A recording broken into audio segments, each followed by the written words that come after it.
You've just entered the No Delusion Zone. I'm David Dubato. My guest today, I'm very happy to say, is Ilya Ponomarev.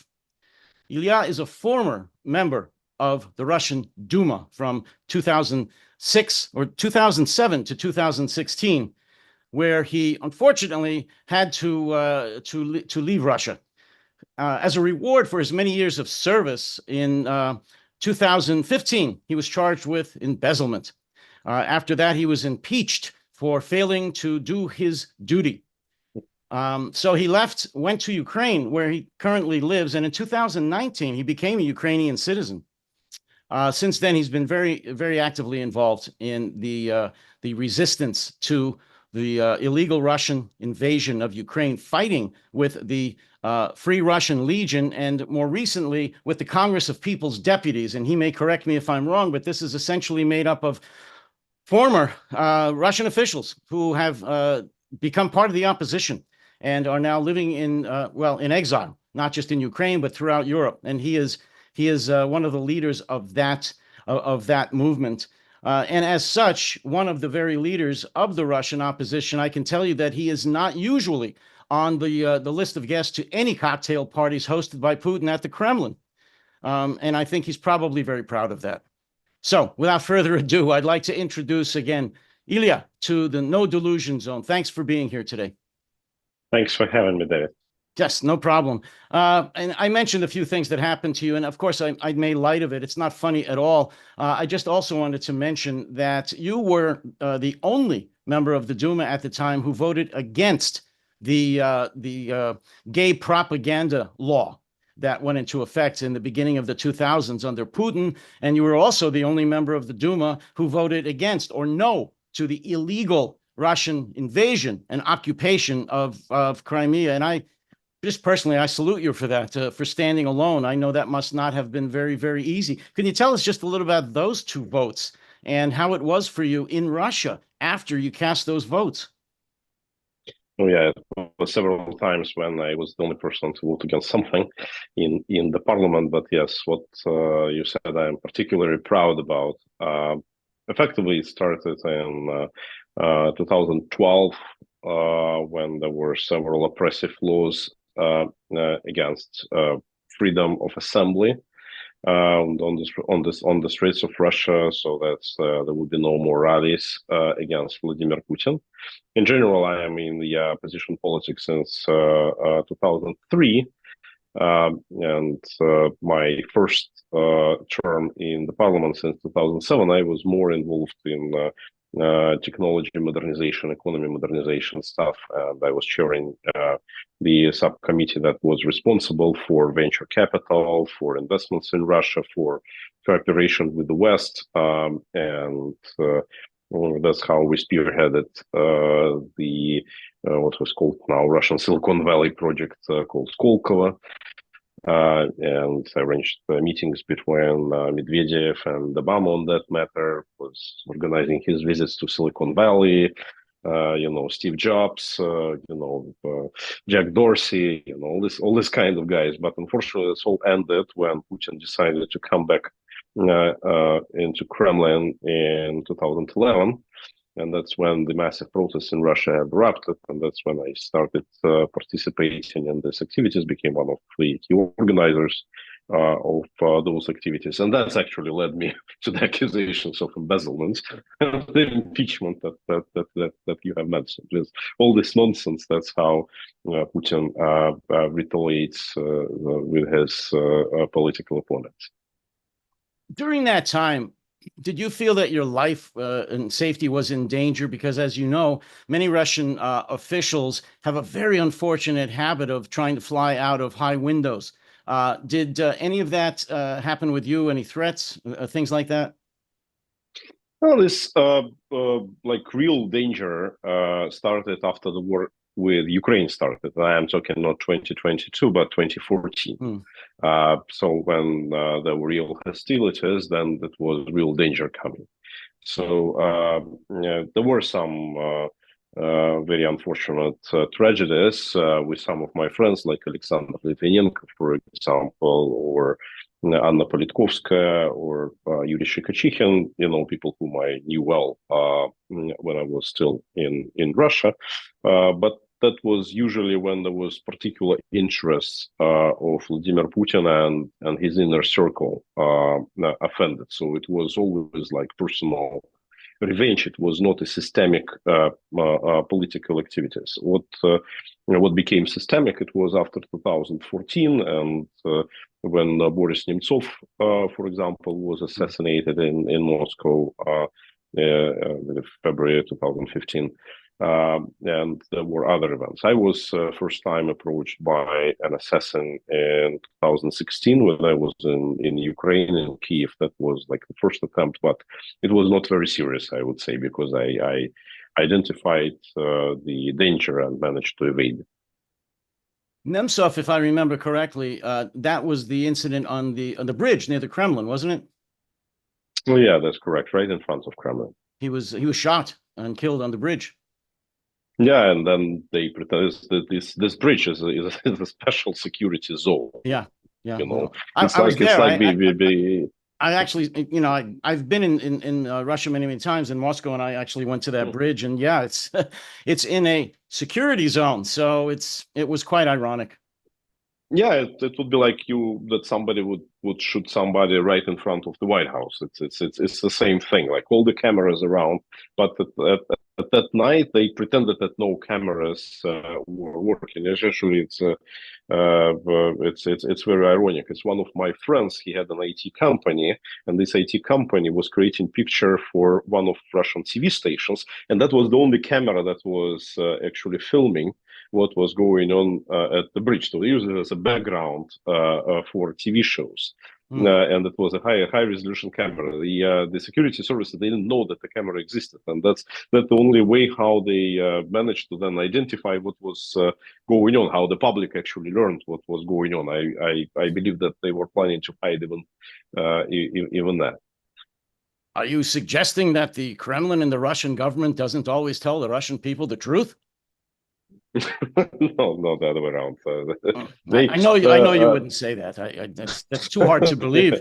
Also, you wrote a book. You've written many things, but a couple of years ago, you wrote a book, which I'm encouraging people to get. I'm going to post a link to the book later on, and the book is called "Does Putin Have to Die?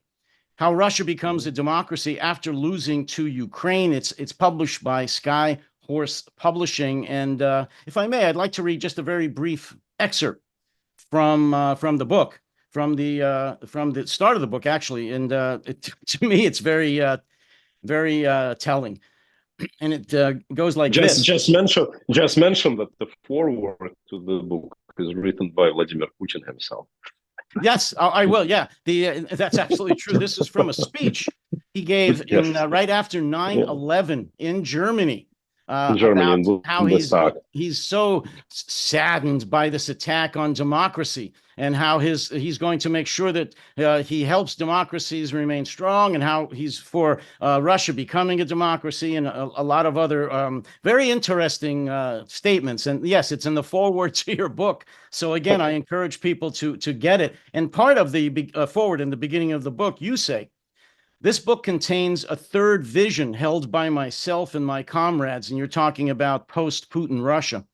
And it goes on to say, "Our transparency is the guarantee that chaos will not erupt. Instead, bloodshed could be largely limited to Putin and his minions, who look like horror movie vampires, who have been sucking on the lifeblood from ordinary Russians since 1991. They should be terminated with an aspen stake through the hearts, or a silver bullet, or a rope."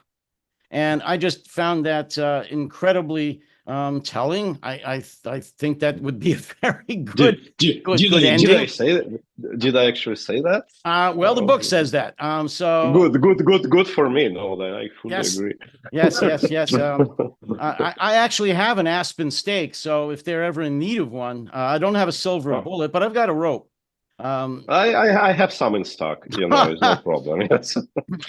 Well, I'm going to ask you a question here fairly near the beginning of this that I don't think you've been asked before in your many interviews. and that's this. I actually have friends and family in Russia, and I hear from many people that either I should be very happy and fortunate to have family and friends in Russia, or that I should be very ashamed and embarrassed to have friends and family in Russia. And I understand both sides of that. So my question to you, Ilya, is part of the Russian mysterious Russian soul that people may have heard about is the fact that they believe that they are eternal victims of the world, victimhood, and that part of the Russian existence is to always be suffering. You should always suffer. That's like a religious belief of theirs. And I guess it's written into the Russian DNA, and I know this from talking to family and friends for many years. They really do believe this. They have a very dark view of the world and even of their own lives and of the future for themselves in Russia. My question is, Ilya, how can you, as a leading Russian member of the opposition, approach post-Putin Russia? Let's say Putin's gone and Russia has an unknown future. How do you approach the Russian people and try to get them to purge this centuries-old feeling of victimhood and always suffering, to actually try to look at their own lives and that of Russia in a positive light instead of gloom and doom? How can you do that? What would you answer that? Thank you for a fantastic question. Actually, you're saying about gazillion interviews, nobody is actually asking me this question. Well, if I may, Ilya, let me just say, and I'm sorry to cut you off on this, but I personally believe, and I believe you haven't been asked this, I believe that question is central to everything that we will probably discuss here, and to what's going on in Ukraine, what happened in the last several wars, and what may happen in the future. I believe this issue is central to all of this. So I'm really interested in what you have to say, in your answer. My deep fundamental belief as a politician that the government is not about economic growth. It's not about personal wealth. It's not about subsidies or pensions. It's not about security. It's about pursuit of happiness. And that's what I, for the first time, learned as an idea actually in the United States. That was ideas that were in the foundation of American political system. And in general, I believe that Russia and America have a lot of things in common. I believe that we have way more in common than, for example, Russia has in common with Europe. Because we are a very individualistic state and we are the melting pot. We are a very synthetic culture. There is actually no such things as Russians. There is such things, for example, as Ukrainians, as Tatars, as Mongols, and Russian is a mix. Is 1/3 Ukrainian, is 1/3 Scandinavian, and is 1/3 Tatar Mongol that descent. So that's more or less the bucket. And that creates a very specific culture, like the melting pot in the United States. And one of the things that unifies this melting pot is not like common culture or even common language, despite all Russians. They speak similarly Russian, all Russians, I mean, like not just ethnical Russians, but also our national republics, whatever. What they really share is the thrive for justice and for happiness. And that's what we need to deliver. And that's why I have so many arguments with my colleagues in the liberal opposition, because they are the same as what you said in general. They also like to suffer. They like to come to international conferences and say, poor us, we were screwed by Putin, and now we have nothing to do, please, human rights and whatever. No, that's not the agenda that inspires ordinary Russians. And they don't want to go back to the beginning of 90s when there was also this very technocratic neoliberal approach dominant in the country. They want this pursuit of happiness. They They want to see the future. They want to see the stars. They want to have their dreams implemented. And if you want to be a successful politician in Russia, you need to communicate on that level. You need to be decisive. You need to show the strength and that you are not afraid of enemies, of problems, of hardships, that you're ready to overcome them, that you're ready to fight for your ideals, that you need to sacrifice yourself for those ideas. That's in a high value in Russia. But you need to have this positive vision, and that's what the book that you mentioned is actually all about. Yes, and that's one of the other reasons I asked this question, because you personally do believe in happiness, in the pursuit of happiness, which is the foundation of America. As you said, that is what we are all about. And it's funny and it's not funny, but when that's not what Europe is about, by the way, right? It's yes. European societies are different. Oh, absolutely. No, America is unique. And I have arguments sometimes with my Russian friends and family where they talk about Americans being fake, because we smile all the time and we're very, very polite. Even when we go to the supermarket, people ask if they can help us to our car. And they think, oh, you are so, what do you want? What do you really want? To steal from me? Because in Russia, if somebody, as you know, a stranger smiles at you, it's either they're crazy or they want something. And nobody's going to help you from the supermarket to take your groceries out unless they want to rob you. So and that's my signature. I also smile all the time. And some people does not understand why. Yes. You know, in the worst moments in my life, I smile, and they want to teach Russians how to smile. And they think you must have some ulterior motive. What are you trying to do with this? But no, but I mean, that's part of the DNA. And that's why it's so hard. It's going to be so hard, in my opinion, to change the Russian people's mind. And this will happen with a post-Putin Russia. And I guess that goes into my next question, which is the basis of your book and what you speak about a lot. Let's even step back. What do you see? How will Russia develop into a post-Putin Russia? Do you foresee a coup? Do you see him retiring to Miami in a condo? Do you see a bullet in the head, or your Aspen steak through him? How do you see Putin leaving the scene, in your opinion? Well, look, in general, I see the revolution. How it may happen, that's, to me, is a technical question. Yeah, it can be triggered by coup or even by mutiny. It can be triggered by Putin's just physical illness, you know, a brick on his head, you know, it can be very different things. For example, the revolution of 1917 in Russia was triggered by a group of elites which tried just to change the Tsar. They didn't want even to remove monarchy. They wanted to replace one Tsar with another, and even not by force. They were coming to convince Nicholas II to peacefully resign. And that's what he did. But they couldn't control the situation after that, because the tension within the society was that high. So when it started, you know, nobody could contain it in that pot. It just exploded. And I think that that's very much the case in the modern day Russia. So Putin bribed everybody. He is paying a lot of money, but the tensions within the elites, within the ordinary people, within the military, within the church, within different groups of society is extremely high, because everybody sees the hypocrisy and everybody sees the dead end the country is in.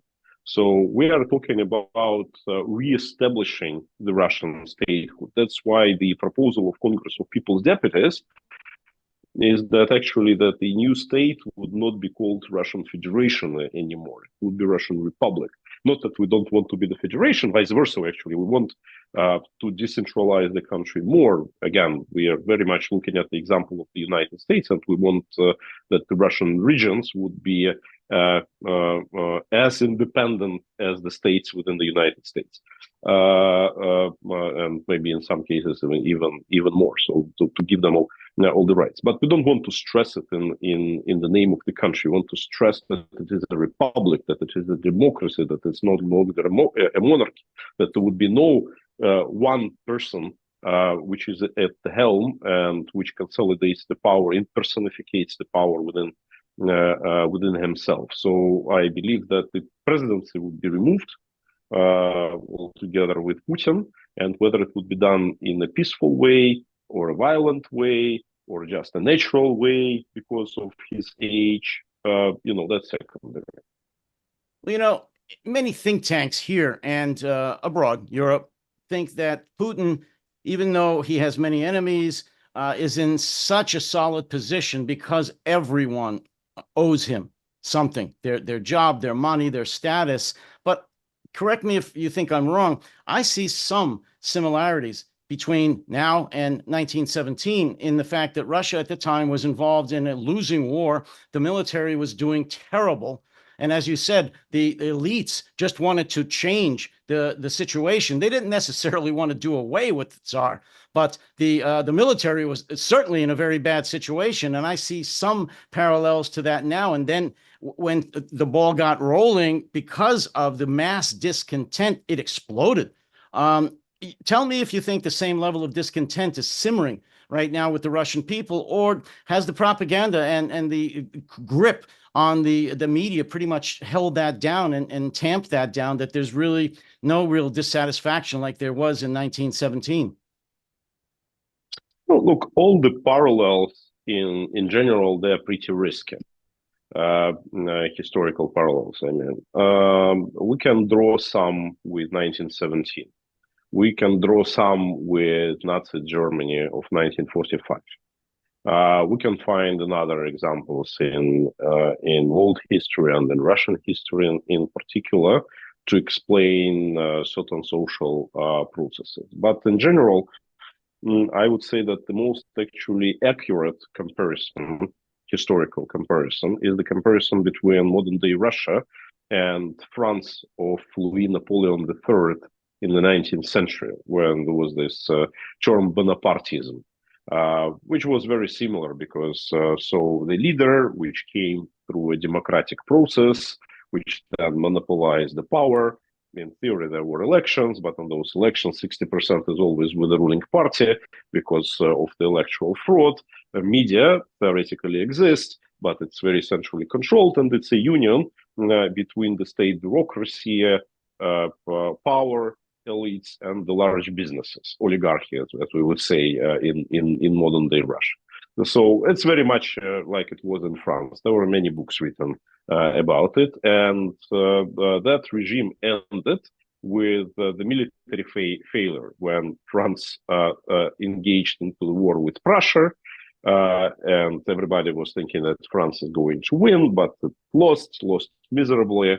And Louis Napoleon III had to run, and Republic was reestablished in France at that moment. So that's I would say probably the closest similarity. But yes, you would find something similar from 1917 and from 1945 as well. Putin should be understood well. And that's what I think is a big misconception in the West.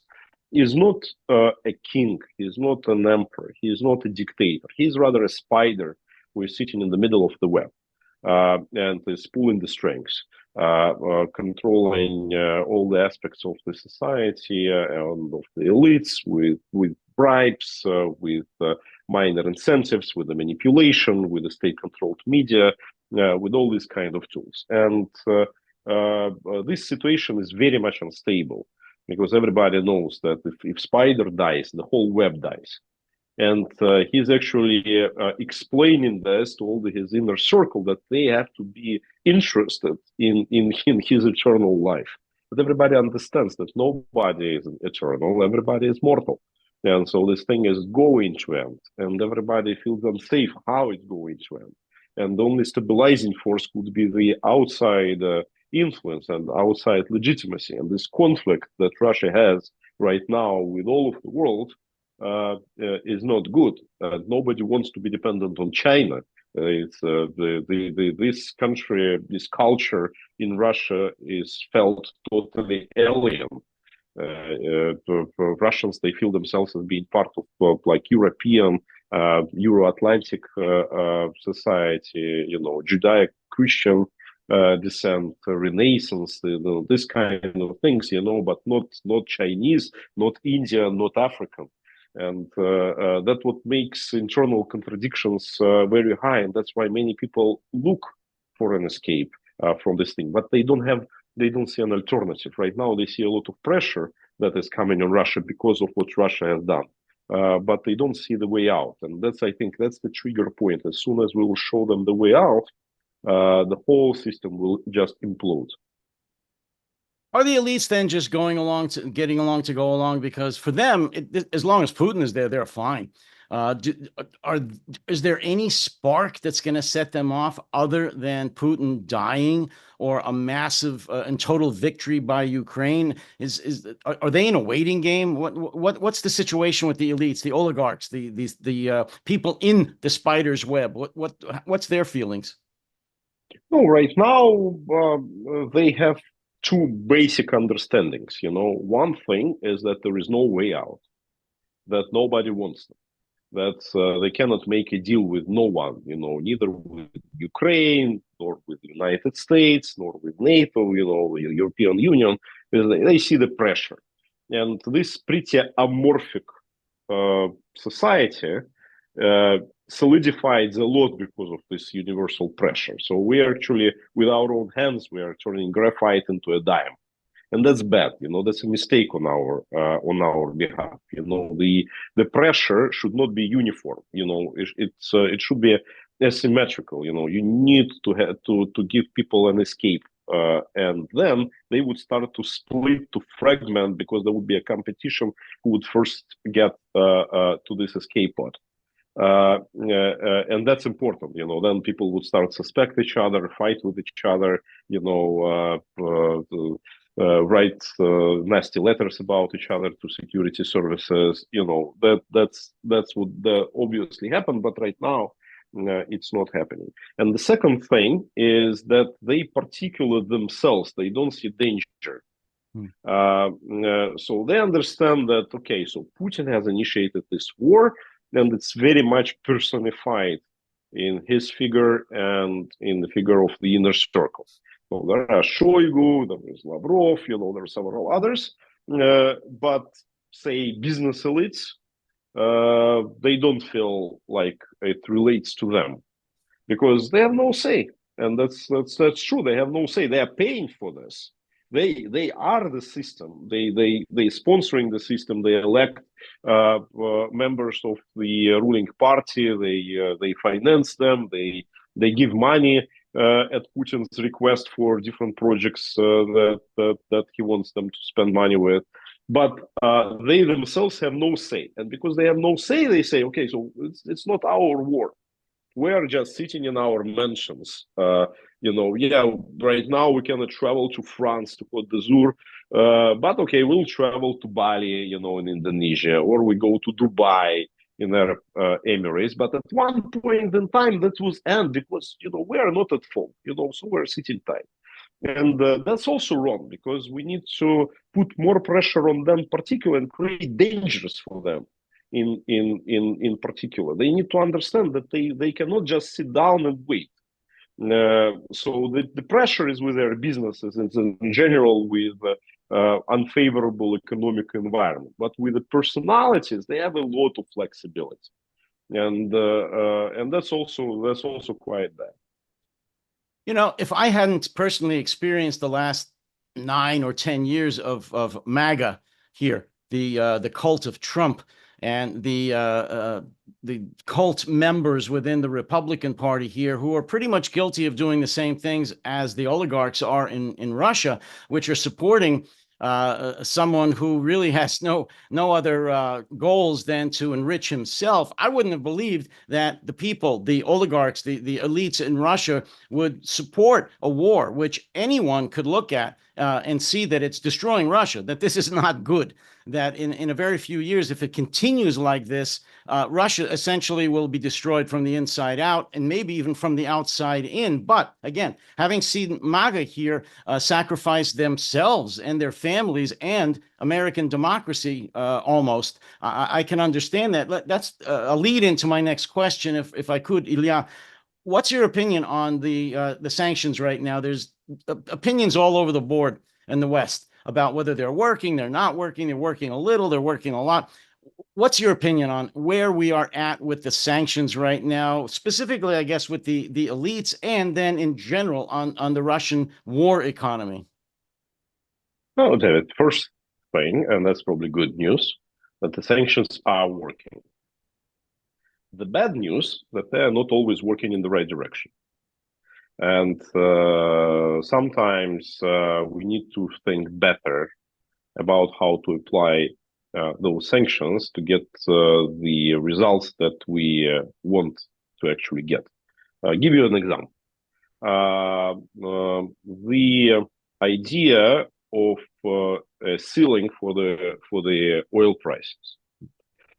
That was a good idea. I mean, like, the right thing is to restrict Russia's access to funds that Russia receives from energy trade. That's the right thing to do. It's the right idea.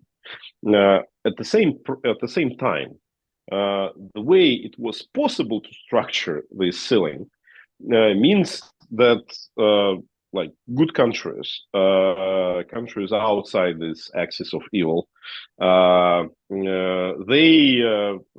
honor this ceiling and they follow the rules. And the result, they're not buying this oil at this low price, because Russia has an ability to sell this oil to India and to China at the market price, maybe with this minor discount. So as a result, India is buying this oil and then resells the oil products, refinery sells the oil products to the same Europe. What's the result? Europe is receiving these oil products at a premium. Russia receives basically the same amount of cash it was receiving before. The premium stays with India, who is incentivized to give money to Russia. So right now, the trade surplus between Russia and India is whopping 61 billion US. The annual military spending of Russia last year was 120. It means that India alone finances more than half of military expenditure that Russia has. What could be the alternative option? The alternative option was if Europe would continue to buy Russian oil, but at a low price, without embargo for Europeans to buy, and then it could be a special tax that would have been used to finance the restoration of Ukraine's infrastructure. In this situation, it would be Russia who would be willing to sell oil, would be financing Ukraine's restoration, and it would have been fair, and Russia would have to do it because that was the traditional market that they had. So Europeans would have the oil for a normal price and not a triple price they are buying it right now. There would be no discontent between Europeans. They would not vote for an extreme ultra-right political parties who are calling for friendship with Vladimir Putin right now, and that's what we see in Germany, in Hungary, in Slovakia, and in France recently, and this thing is growing. And Ukraine would be with money, Putin would be without money, and politically it would be good. That's the kind of thinking that needed to be applied at the time when the sanctions were planned. Could it have been done? Yes, for sure. Just that, many countries, they do it separately on their own. There is a lack of coordination. There is no essential place where we are planning our policies during this war. And as a result, as many people say in the West, politics is the art of possible. And that's how they design sanctions. And they have done something, and they are working, but in a suboptimal way, I would put it this way. Well, it really angers me, and I just made a podcast about Modi recently. The fact, what you just said, how India is buying this at below the agreed upon price, reselling it, propping up Russia's economy and their war machine, and it just angers me why we know this. This isn't a big secret. Why can't we put secondary sanctions on India? Yes, politically and diplomatically, I understand why not, but this is what's known as a war. And I really hate to break that to the leaders, but it's a war. And if India is breaking the rules and propping up a genocidal government, then why in God's name don't they sanction them to the point of just cutting them off? I don't get it. I don't get it why they haven't done that with Turkey, who also does some really shady things as well. Hungary is another story. We don't have enough time to discuss that right now. It just really, really upsets me. And I just wrote a piece No, about. I'm No, sorry go for ahead. interrupting you. I think that we shouldn't sanction India as a country, but we definitely could sanction the particular refiners, particular The traders, companies, yes, particular logistic companies, absolutely. who are doing all that shit. No, absolutely. What do you think about Modi as an honest broker to negotiate a peace treaty between Ukraine and Russia? He's being promoted as that today. Look, I think that he is basically genuinely neutral. He is cynical. He is acting in the best interest of India, but he has not much interest to support Ukraine, for example, or supports Russia. Traditionally, India is closer to Russia than to Ukraine. It just historically so. And they have enough appreciation of a great power, and they have military cooperation ongoing with Russia, although not that much as it was before, but still it exists. And that's why I don't see him that much as an honest broker in this situation. He can concentrate and he can do the thing, but so far he was demonstrating that he is closer to Russia than to Ukraine. It's thinking about such intermediaries, which could be like truly neutral. I would rather pick up Erdogan of Turkey, because he is a good friend of Putin. At the same time, he has a lot of cooperation with Ukraine. His great constituency are Crimean Tatars in Turkey, so he has a dependency on the position of Ukraine, and I believe that he is truly neutral as an intermediary. But he can work in this capacity. Maybe Israelis can work, and they right now they're consumed in their own war at the moment, but still, they could do that job. Otherwise, I don't think that we need to pick up countries that can be seen as they are on one side. Well, you're much more polite with Modi than I am. I just wrote a piece about him where I called him a word I will not say during this podcast. So, in any event, I try to be polite in general. no, That's you're a my nice job. guy. You're a nice guy. Stay that way. Stay that way. You're in politics now. You have to be. I want to jump, if I could, quickly into what's going on right now in the field with Ukraine, and of course their incursion into Russia. I'm thrilled. I think a lot of people are about what they're doing. You're much more close to this than I am, of course. What do you think the long-term goal is of Ukraine in their push into to Kursk and to a lesser degrees in Belgorod and that area in general? Are they going to go further? Are they going to fortify and stay where they are, or is this just a bargaining piece right now? What's your thoughts? Oh, I think that Kursk in general could be the turning point in this war in general. Even if it would not be that visible in the first months. But long term, I think it is the case because obviously it is a game changer for Russians. One thing is when they're fighting on somebody else's territory. Another thing when the war is there and they cannot push out the Ukrainian army.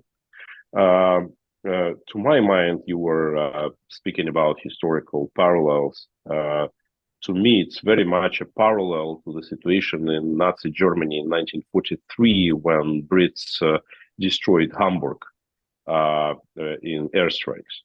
That was the first time when Germans realized that the war came to their territory, and there is no way back. To me, that's realization right now is coming to Russians as well. And I think that what could be the most counterproductive thing to say, and that's what, by the way, Americans are pushing Ukrainians to say, that others, it's just a buffer zone. It's something minor, it's no strategic, it's just a buffer zone.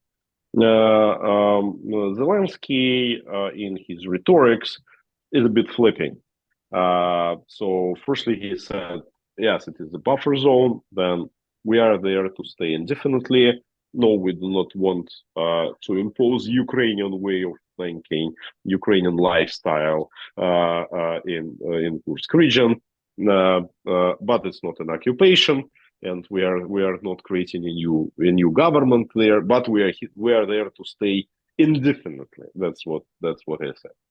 And so these all things are very contradicting one to another, and that reflects the international pressure. Because what Americans are telling Ukrainians, that you now got a perfect bargaining chip, that you now have an upper hand in the potential negotiations. You have something to talk about with Putin. So stay that way. The truth is that Putin is not going to talk while Ukrainians keep Kursk, because he doesn't want Ukrainians to have an upper hand in the negotiations, obviously. And so for him, it's a priority. Many people say, oh, he didn't mention loss of this part of Kursk region. No, he didn't mention.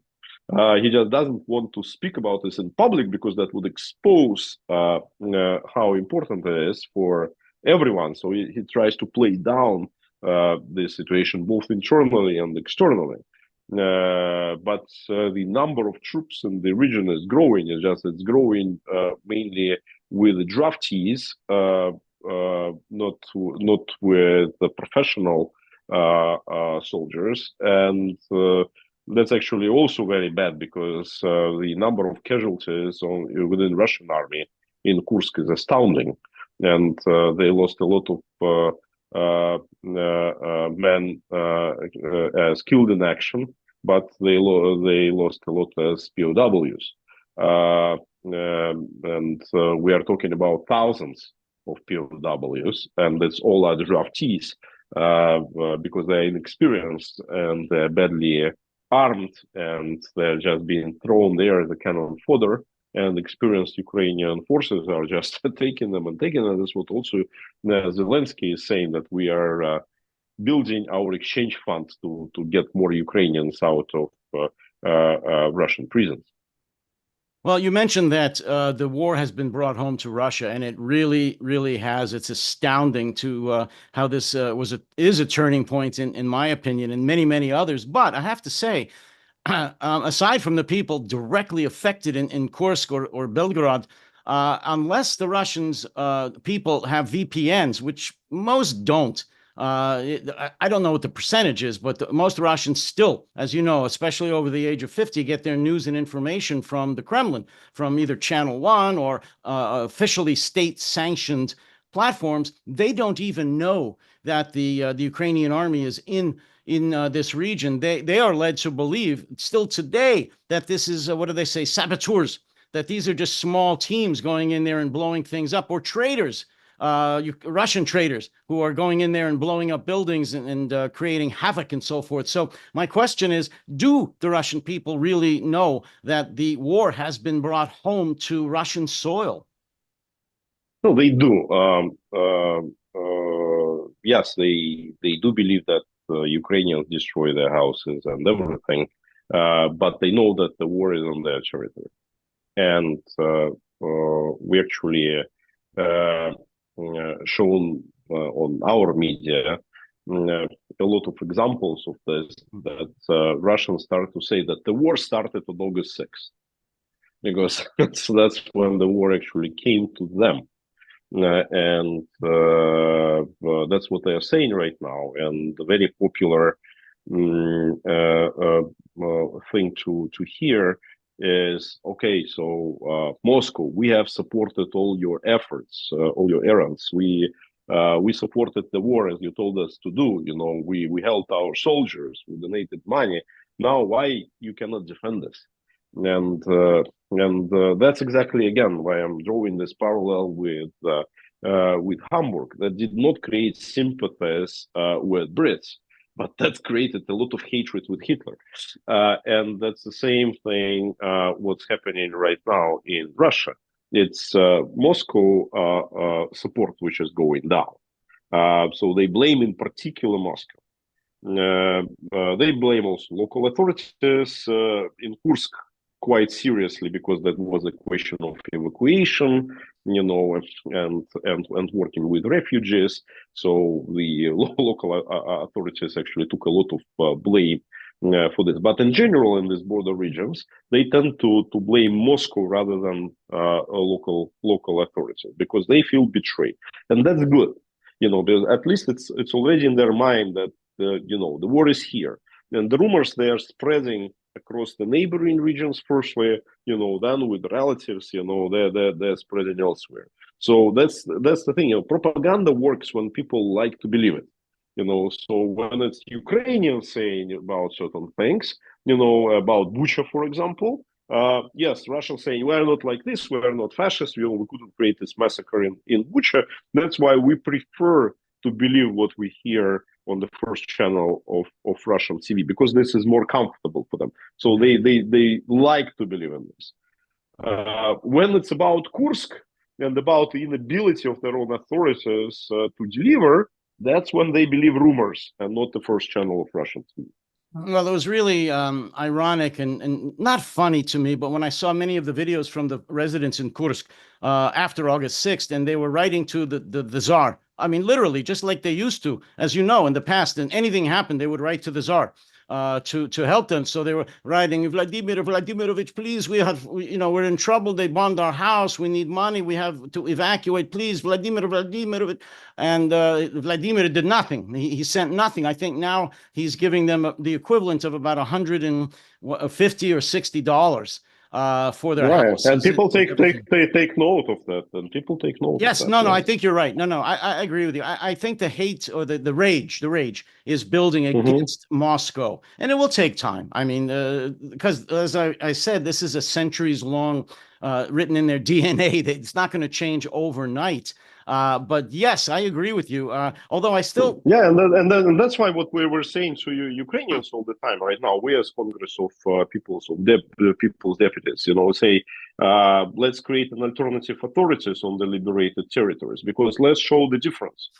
And it shouldn't be also an outside authorities. It should be Ukrainian authorities. It should be authorities that are created by the local self-government.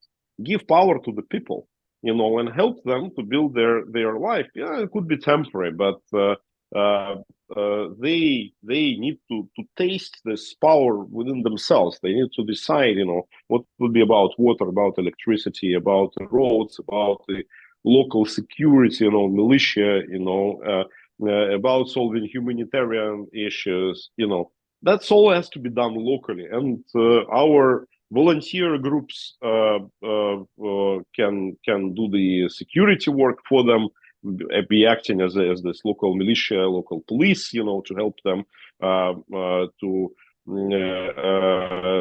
fight against a lot of robbers and mobsters who are now coming to those territories. It's a serious problem there at the moment. So Ukrainians are trying to get them out, but they have to fight, and you know, so somebody needs to do the police work. You're doing some really good work, and I want to give you a few minutes to just talk about a couple of things that we haven't gotten into enough. Could you talk a little bit for my viewers about the Congress of People's Deputies, and also the parallel platforms, media platforms that you started specifically to reach out to Russian speakers to get the truth to them? No, I will start with the media thing as a minor project for me, because that's indeed what we started from the very beginning of this war. We wanted to have media outlets who would be speaking from Ukraine, but created by Russians, Russian anchors, Russian people, and who tell the truth, but speaking the same language, not technically Russian, but the same logical language, so to say, the same emotional language as Russian people. And we right now have the largest percentage of viewers that are Russian in Russia. Because our usual opposition, liberal opposition, and immigration projects, they usually talk with Russian and immigration, with Russian diaspora. And their footprint inside Russia is shrinking, and not so many have above 50%. And we have 3/4 of our viewers which are inside Russia. Unfortunately, right now, the Russian government started to fight with us, and now they blocked YouTube altogether. So we see a drop in terms of number of viewers, but now we are trying to work with Poles, how to get on the satellite, so to work around that problem. The more important thing is what you mentioned, Congress of People's Deputies. Congress of People's Deputies is right now 109 former Russian members of parliament that were elected during different times from the beginning of 90s, while they still were a free and fair elections. So all MPs that we have, they were elected during internationally recognized elections. And the good thing is that we are a true coalition. We even have United Russia, Putin's party members, former, obviously, but who are against this war and who are for democracy. We have all political parties which were ever represented in the Russian parliament, even those who are no longer there. And we have representatives of right now 39 Russian regions. So half of Russian regions are being represented there, and all political parties. We're really proud of that. That's why we call it the shadow parliament of Russia. It's growing, more people are joining. And it's really focused, it's not a political party, it's focused on the legislation. It's focused on shaping the future Russia. So we passed a transitional constitution already, and we created a draft of full-fledged Russian constitution. Actually, we adopted a lot of approaches from the American constitution, the experience that we have. The current Russian constitution is more adopted from the French, but it's so distorted that it's actually created the monarchy out of the presidency. So we are learning from the better example, which way more stable. And we're actually even planning in the fall, together with Kennan Institute, with Wilson Center in DC, to have several of sessions with the constitutional lawyers in the United States, to have a debate on certain issues that we're debating within ourselves. Because we see obviously some things are not working perfectly within the United States itself. But certain things that we want to make sure that we adopted properly. And we are also working on the basic legislation. Right now, it's more than 20 basic legal acts. It's about social care, it's about development of the economy, obviously, it's about security, but also it's about the transition period. Because we need to decide what will be the boundaries of the illustration process, so that no more former KGB, FSB officers would be part of the system of power. We need to understand what to do with oligarchy, how not to ruin the economy from one side, but from another side to demonopolize it and foster a true competition. The new labor code, a new tax code, a new budget code, the power to the regions. We are giving all nations of Russia the right to self-determination, so that any nation in Russia would decide to secede and to become an independent country, we should keep the gates open. Obviously, I would do my best, to convince them to stay, but it should be their decision whether they want to be in one country or they want to become independent. So that's everything that is being discussed during the Congress sessions. We had already 6 of them, and it's really competitive. It's a real parliament. I'm really enjoying being there because I feel like that's how parliament should look. So would it be fair to say that you are preparing this organization to step into Russia in a post-Putin Russia? That's the point. Yes, because we see the post-Putin Russia as a parliamentary republic, and the transition period, because there would be a certain time before the situation changes, and technically free and fair elections could be held. Because you need to form electoral commissions, you need to form political parties, you need to define the rules, so it takes a little bit, but time. So during this transitional period, it has to be a provisional government, a provisional parliament, and that's what we are creating.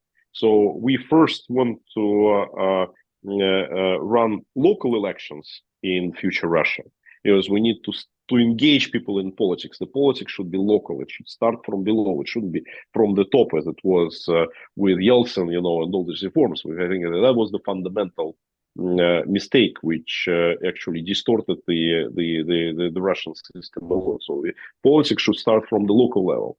Then we need to pass the new constitution, which was design the political system, and only then it should be national federal elections, which would actually create the new parliament. So during this transition period, this transitional parliament is to supervise the process.